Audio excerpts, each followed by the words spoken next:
ఈరోజు మీరు అమెరికాలో ఒక ఒక గేటెడ్ కమ్యూనిటీ అనుకోవచ్చు, లేకపోతే వీటిని సబర్బన్స్ అంటారు. వాటిని చూపించే ప్రయత్నం చేస్తున్నాను. ఇవన్నీ ఇళ్ళు చూడండి, చక్కగా ఉంది ఇల్లు. చాలా బాగుంది, నాకు నచ్చింది.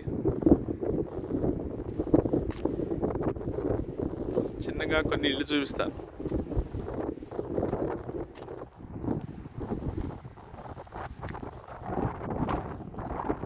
యాక్చువల్లీ నేను చాలా రోజుల నుంచి ఇక్కడికి వస్తామన్నమాట. ఈ లొకాలిటీలోనే మేము సత్సంగానికి వస్తాం.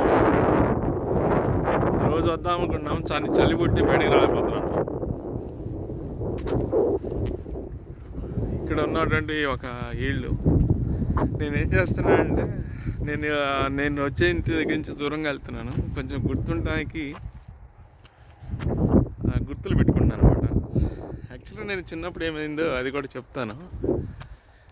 మా ఇంటికి ఒక అతను వచ్చేవాడు. అతను విజయవాడ వెళ్ళి వ్యాపారం చేయడానికి వెళ్ళాడు అనమాట. వే బ్యాక్ ఇట్ ఈస్ నేను 9th క్లాస్ 8th క్లాస్ అవుతున్నప్పుడు అనమాట. ఒక అతను వెళ్ళి విజయవాడ వెళ్ళి షాపింగ్కి వెళ్తున్నాను అని చెప్పాడు అనమాట.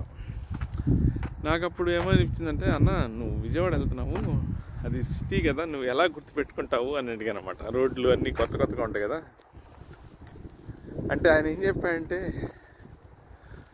జోక్గా చెప్పాడు. నేను నిజం అనుకున్నాను. అరే నేను ఒక చాక్ పీస్ తీసుకెళ్తాను రా, అన్ని రోడ్లన్నీ ఇలా గీసుకుంటూ వెళ్తాను, మళ్ళీ వచ్చేది ఇప్పుడు అదే చాక్ పీస్తో మార్గాలు చూసుకుంటూ వస్తానని చెప్పాడు. కానీ అప్పుడు నేను నమ్మాను, అది నిజమే అనుకున్నాను. ఆయన ఎవరో కూడా నాకు గుర్తులేదు. ఎప్పుడో ఒకసారి మా అన్నని అడగాలి. ఇదన్నా అక్కడ ఉన్నటువంటి ఇల్లు. నేను యాక్చువల్గా రోడ్డు మధ్య కూడా నడవకూడదు. సరేలే, మన సబ్స్క్రైబర్స్కి చూపిద్దాం అమెరికా ఎలా ఉంది, అమెరికాలో పరిస్థితులు ఎలా ఉంటాయి. నేను బలంగా నమ్మేది ఏంటంటే, మనం ఎప్పుడైతే వేరే వాళ్ళ పరిస్థితులు మనం తెలుసుకుంటామో, మనలో తెలవకుండా కూడా మనం కూడా ఇంప్రూవ్ అవ్వాలి, మనం కూడా డెవలప్ అవ్వాలనేది అనిపిస్తుంది. అనేది నాకున్న ఆలోచన విధానం. ఎందుకు అంటే, నేను అద్దెంకి నుంచి వచ్చాను. అద్దెంకి అనేది ప్రకాశం జిల్లాలో ఉన్నటువంటి ఒక ప్లేస్ అండి. దాన్ని అద్దెంకి అంటారు. అక్కడ మేము లైబ్రరీ కావాలని అడుగుతున్నాము. నేనేమన్నా అమెరికా లాంటి పరిస్థితులు, నెక్స్ట్ సౌదీ లాంటి పరిస్థితులు చూసి అక్కడ లైబ్రరీలు ఎలా ఉంటాయన్నది నాకు ఐడియా ఉంది. చూసి నేను డెవలప్ చేయాలి అని అడుగుతుంటే, నాకు తెలవని వాళ్ళు ఉంటారు కదా, ఏం బాబు ఎవరు వస్తారు లైబ్రరీకి అని అడుగుతారు.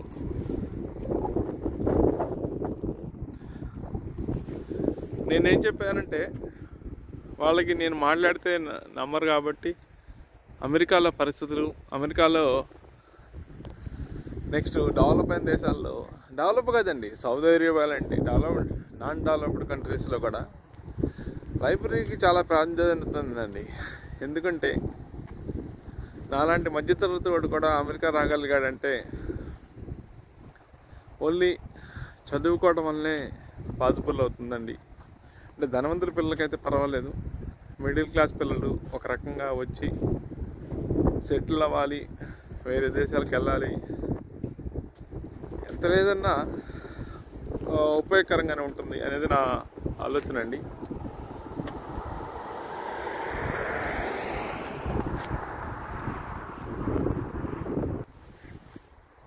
అక్కడ ఉన్నటువంటి ఒక లేక్ చూపిస్తున్నాను. ఇవన్నీ ఇళ్ళు. యాక్చువల్గా చెప్పాలంటే వీళ్ళలో చాలామంది తెలుగు వాళ్ళు ఉన్నారంట. వాళ్ళు చెప్తుంటారన్నమాట. మన పిల్లలు చాలామంది ఎంఏ చదువుకొని వచ్చి ఇక్కడికి వచ్చి సెట్ అయిన వాళ్ళు ఉన్నారు చాలామంది.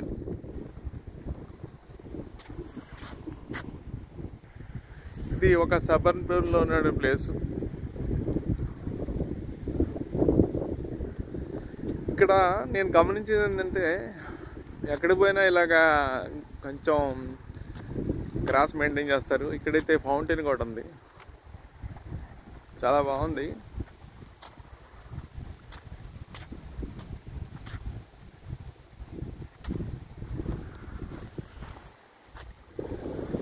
ఇదన్నమాట ఫౌంటైన్ లాగా ఉంది,